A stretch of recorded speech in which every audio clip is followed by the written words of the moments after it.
வணக்கம் நேயர்களே, ராவணன் திரைப்படத்தோட சிறப்பு நிகழ்ச்சிக்கு உங்களை வரவேற்பது Santhosh. 12 national awards, 9 Filmfare awards, சரித்திர நிகழ்வுகளையும் உண்மையான சம்பவங்களையும் இவரை போட தமிழ் சினிமால யதார்த்தமா காட்ட வேற யாருமே இல்லை அப்படின்னு பெருமையா சொல்லலாம். இந்த புகழுக்கெல்லாம் சொந்தக்காரர் Maniratnam. The life history of David Gale அப்படின்னு ஒரு ஆங்கில திரைப்படம். சந்தர்ப்ப சூழ்நிலை ஒரு மனுஷனை குற்றவாளி என்று குற்றம் சாட்டுவதால் மட்டும் அவன் குற்றவாளி ஆகிவிட முடியாது அப்படின்ற ஒரு மைய கருத்து. அதே மாதிரிதான் ராவணன் திரைப்படத்துல பாத்தீங்கன்னா ஆண்டாண்டு காலமாக ராவணனை ஒரு வில்லனாக பார்த்து கொண்டிருந்த நாம் இந்த திரைப்படத்தை பார்க்கும்போது அவர் ஒரு ஹீரோவா பார்க்க முடியுது. அப்படி பார்க்க வைத்த மணிரத்னம் அவர்களுக்கு ஒரு பாராட்டு. ஒரு நேஷனல் அவார்ட், 4 பிலிம்ஃபேர் அவார்ட்ஸ். ஒரு திரைப்படத்திலையும் தன்னை வருத்தி கொண்டு தன்னோட நடிப்பால மக்களை மகிழ்விக்கும் ஒரு உன்னத கலைஞன். பொறுத்தார் பூமி ஆழ்வார் அப்படின்னு சொல்லுவாங்க. இவர் தமிழ் இண்டஸ்ட்ரியே ஆண்டுகிட்டு இருக்கார். ஏஆர் ரஹ்மானும் சந்தோஷ் சிவனும் மணிகண்டனும் ஒரு தோளால ராவணன்ற பல்லாக்க சுமக்குறாங்கன்னா சியான் விக்ரம் அவர்கள் தன் 2 தோளாலையும் அதை தாங்கி செல்கிறார் அப்படின்னு தான் நான் சொல்லுவேன். 10 தலை கொடுக்க வேண்டிய எக்ஸ்பிரஷனை ஒரே தலையால கொடுக்க முடியும்னா அது சியான் விக்ரமால தான் முடியும். And I am very happy and proud to welcome Chiyaan Vikram to the show. Thanks Santhosh. So எப்படி இருந்தது? இது ஒரு கனவு இல்லையா? ஒரு ரசிகனா தமிழ் சினிமாவை ஏக்கத்தோட பார்த்துட்டு இருந்தீங்க. இப்போ மற்றவங்க உங்களை ஏக்கத்தோட பாக்குறாங்க, அப்படி பிரமிப்பா பாக்குறாங்க. இது ஒரு கனவு சாத்தியமாவது ஒரு விஷயம், ஆனா நம்ம நினைக்கிறத விட பிரம்மாண்டமா சாத்தியமாவது இன்னொரு விஷயம். ஸோ உங்களுக்கு எப்படி இருக்கு இந்த ஃபீல்? நீங்க பேசுறதுலாம் கேட்டுட்டு அப்படியே நான் மறந்துட்டேன். I just said so well. இல்லை, எனக்கு எப்பவுமே ஒரு கனவாக இருந்துச்சு. சினிமாவுக்கு வரதுக்கு முன்னாடி எனக்கு வந்து மணி சாரோட படத்தில் நடிக்கணும், சங்கர் சாரோட படத்தில் நடிக்கணும். நடித்தா அதுக்கப்புறம் சினிமாவே வேண்டாம், எனக்கு ஒன்றுமே வேண்டாம். அப்போ வந்து எனக்கு சினிமான்றது வந்து ரொம்ப தூரமான ஒரு கனவு. அப்போவே ஓகே, நடிக்க கூட ஆரம்பிக்கல. பட் அந்த மாதிரி இருந்த ஒரு சூழ்நிலையிலேருந்து ஒரு படமாக இப்போ வந்து படிப்படியாக ஏறி இப்போ மணி சாரோட படத்தை செய்யும்போது எனக்கு வந்து ரொம்ப ஐ ஃபீல் ரியலி ஹாப்பி. ஏன்னா இந்தியாவில் எல்லா நடிகர்களுக்கும் அவர் கூட நடிக்கணுன்ற ஆசை.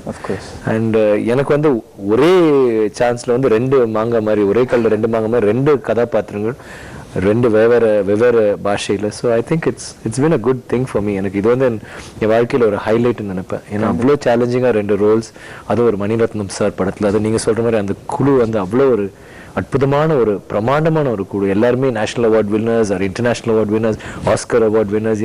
அந்த மாதிரி ஒரு குழுவில் நானும் ஒரு பங்காக இருக்கேன். அந்த மணி சார் படத்தில் இந்த மாதிரி ஒரு படைப்பில் நானும் ஒரு பங்காக இருக்கும் நினைக்கிற போது ரொம்ப பெருமையாக. அஃப்கோர்ஸ் எனக்கு வந்து ரொம்ப பெருமையாப்பட்ட விஷயம் என்னன்னா 10 தலை கொடுக்க வேண்டிய எக்ஸ்பிரஷனை கம்ப்ரஸ் பண்ணி ஒரு தலையில கொடுக்க முடியும்னா அது சியான் விக்ரமால தான் முடியும்னு தோணுச்சு. That is so sweet. இந்த படத்தை இன்னொரு பிளஸ் அப்படின்னு சொன்னா சுஹாசினியோட டைலாக்ஸ் அப்படின்னு சொல்லலாம். எங்க கையெல்லாம் எச்சி கைதாங்க, ஆனா உங்களோட ஒய்ஃபை வந்து நாங்க அப்படி பாத்துக்கிட்டோம்னு சொல்றோம்.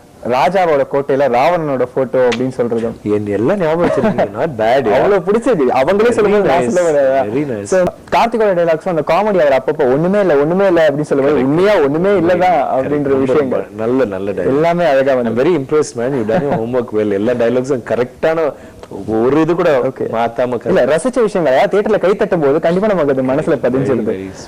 எனக்கு பிடிச்ச ஒரு டைலாக் அது சிரிச்சுட்டே செத்தா 7 ஜென்மத்துக்கு சிரிச்சுக்கிட்டே போறப்பாங்கன்றது என்ன கான்செப்ட் இது?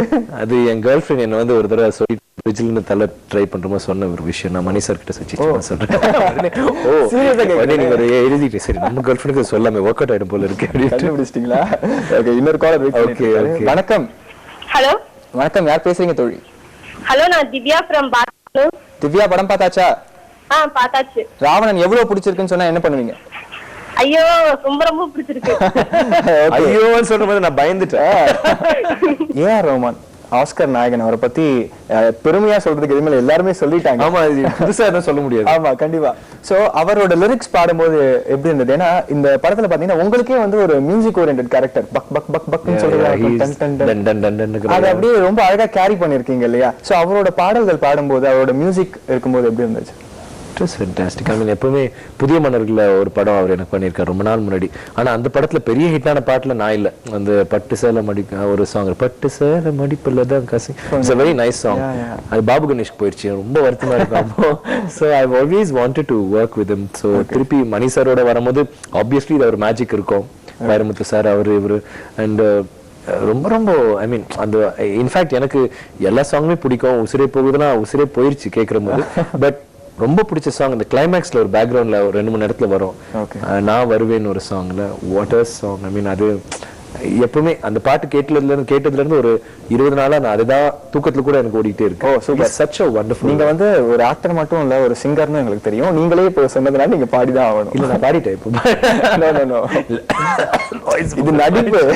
நான் வந்து பாடுறேன் ப்ளீஸ். ரஹ்மான் சார்னு சொல்லிட்டு அவ்வளவு ஒரு பெரிய மேதையை பத்தி பேசி நான் பாடினா ரொம்ப தப்பு. ஓகே, அட்லீஸ்ட் அந்த மியூசிக் ஆகுது எங்களுக்காக. Which one? அந்த டன் டன் டன். அது ஓகே, அது நீங்க ஒரு தடவை பண்ணுங்க. இல்லங்க, nothing, it was like that dan dan dan dan dan akara dan dan dan dan dan akara dan dan dan dan whatever. Thanks a lot. Okay, நம்ம அடுத்த நம்பர் காத்துட்டு இருக்காரு. வணக்கம். ஹலோ வணக்கம் தோழி, யார் பேசுறீங்க? நான் லதா பேசுறேன், ஐனாவரத்துல இருந்து. லதா, விக்ரம் எவ்வளவு பிடிக்கும்? விக்ரம் எவ்வளவு பிடிக்கும்னு சொல்ல முடியாது, அவ்வளவு பிடிக்கும். நீங்க சொன்னாதான் விக்ரம் பேசுவாரு. இப்போ உண்மையா நீங்க மென்ஷன் பண்ணீங்க பாத்தீங்கன்னா, தரணி எல்லாருமே உங்க லைஃப்ல வந்து ஒரு பார்ட் இல்லையா? பாலா ஒரு பார்ட், தரணி ஒரு பார்ட், இப்ப Maniratnam. So it's learning process கம்ப்ளீட்டா. ஸோ இந்த படத்து மூலமா என்னென்ன கத்துக்கிட்டீங்க? நான் வந்து எப்பவுமே ஐ திங்க் ஒவ்வொரு ஸ்டேஜ்லயும் லைக் ஒரு பாலா வந்து என்ன எழுப்பி உனக்குள்ள அந்த நடிகர் இருக்கான் நீ நடின்னு சொல்லி இது பண்ணாரு. அப்புறம் ரமணி வந்து கமர்ஷியலா ஒரு படம் பண்ற போது எல்லாருமே சரி செய்து பண்ணிட்டா இனிமே நடிப்பு இன்னும் அந்த ஆக்டரை அதை இல்லை நீ கமர்ஷியலாவும் பண்ண முடியும், ஒரு கமர்ஷியலா ஒரு ஹீரோ எப்படி ப்ரொஜெக்ட் பண்ணுன்ற ஒரு இது. அதே மாதிரி ஹரி வந்து ஒரு மீண்டும் ஒரு ஃபோர்ஸ் இன்னும் அந்த கேரக்டருக்கு அந்த ஒரு ஸ்ட்ராங் கேரக்டர் அதுல வந்து என்னெல்லாம் பண்ணுவோம். Like I learned a lot from like பிளான்டா என்னெல்லாம் பண்ணலாம் ஒரு கேரக்டருக்கு. அதே மாதிரி சங்கர் சார் வந்து பிரம்மாண்டம். அது ஒரு நான் பாலாவே சொல்வாரு, நான் உனக்கு பண்ணியிருக்கேன் 2 படம் பண்ணியிருக்கேன், பட் சங்கர் சார் வந்து ஒரு நடிப்பு திறனுக்கு அவ்வளோ ஒரு வாய்ப்பு கொடுத்தார். Like he's given you so much scope for acting. அந்த மாதிரி ஒரு கதாபாத்திரம் என்னென்னவோ பண்ணலாம், அது வந்து ஹேட்ஸ் ஆஃப் டு ஹிம் அப்படின்னாரு. Which is what Shankar sir ஒரு கேரக்டர் கிரியேட் பண்ணியிருக்காரு அவ்வளோ அழகா. இந்த மணி சாரோட இது என்னன்னா, ஐ லவ்ட் இன்டர்னலைசேஷன் நிறைய. லைக் ஒரு ஆக்டருக்கு வந்து பாலா கிட்டேயும் அது இருக்கு, லைக் எப்படி அந்த கேரக்டர் உள்வாங்கி என்ன பண்றது. பட் மணி சார் வந்து இன்னும் ஒரு ஸ்டெப் இன்னும் கொஞ்சம் என்ன இன்னும் புஷ் பண்ணாரு. லைக் இன்னும் லைக் ரொம்ப ஆப்வியஸான மேட்டர்ஸ் இல்லாம இன்னும் வேற லேயர் ஒன்று இருக்கும், அந்த லேயர் வந்து எப்படி டச் பண்றது, இல்லை how to don't do an obvious thing, அது இல்லாம. அண்ட் அதுதான் ஐ திங்க் பெர்ஃபார்மன்ஸ்ல வந்து ஏதோ ஒரு யதார்த்தம் இன்னும் கொஞ்சம் எனக்கு எக்ஸ்ட்ரா இந்த படத்துல வந்திருக்குன்னா மணி சார் கொடுத்த சில டிப்ஸ் அந்த இதெல்லாம். And he give me a lot of freedom அந்த பண்ற போது ஒரு கெட்டப்பா இருக்கட்டும் இல்லைன்னா அந்த மேனரிசம்ஸ் அவர் வந்து இதுதான் இப்படிதான் நடிக்கணும் நீங்க இங்கதான் நிக்கணும்லாம் சொல்லவே மாட்டார். பட் அதோட அடுத்தபடி என்னன்னா சினிமா மேக்கிங். நான் அவர் படத்துல வந்து எல்லாருமே என்னதான் பண்றாரு எங்களை அறியாமையே நாங்க கவனிக்க ஆரம்பிச்சிட்டோம். லைக் அந்த அளவுக்கு ஏதோ ஒன்று பண்ணிட்டு இருப்போம். திடீர்னு சந்தோஷ் கூப்பிட்டு இல்லை Santhosh you should do this, then அந்த இது கொஞ்சம் இப்படி வரணும் அப்படின்னா நம்மளும் ஓகே ஓகே ஓகே ஏன்னா இது இப்படி இருக்கணும் அப்படி இருக்கணும். Like that is a master கிராஃப்ட்ஸ்மேன்ல. So I learned a lot. எனக்கு இன்னொரு விஷயம் பிடிச்சது என்னன்னா, அன்னியன் நீங்க மென்ஷன் பண்ண மாதிரி ஒரு பாட்டுல 10க்கு மேல கெட்டப் எல்லாம் போட்டுட்டீங்க. இதுல பாத்தீங்கன்னா உங்க கேரக்டர் டிஃபைன் பண்றதுக்கு 10 பேர் வராங்க வரிசையா. கூத்தாடி, அவர் மென்மையானவர், அவரை பார்த்தா யமன் மாதிரி இருக்கு அப்படின்னு அதுக்கு கார்த்திகோட ரியாக்ஷன் வேற இல்லையா? எக்ஸலன்ட் அது.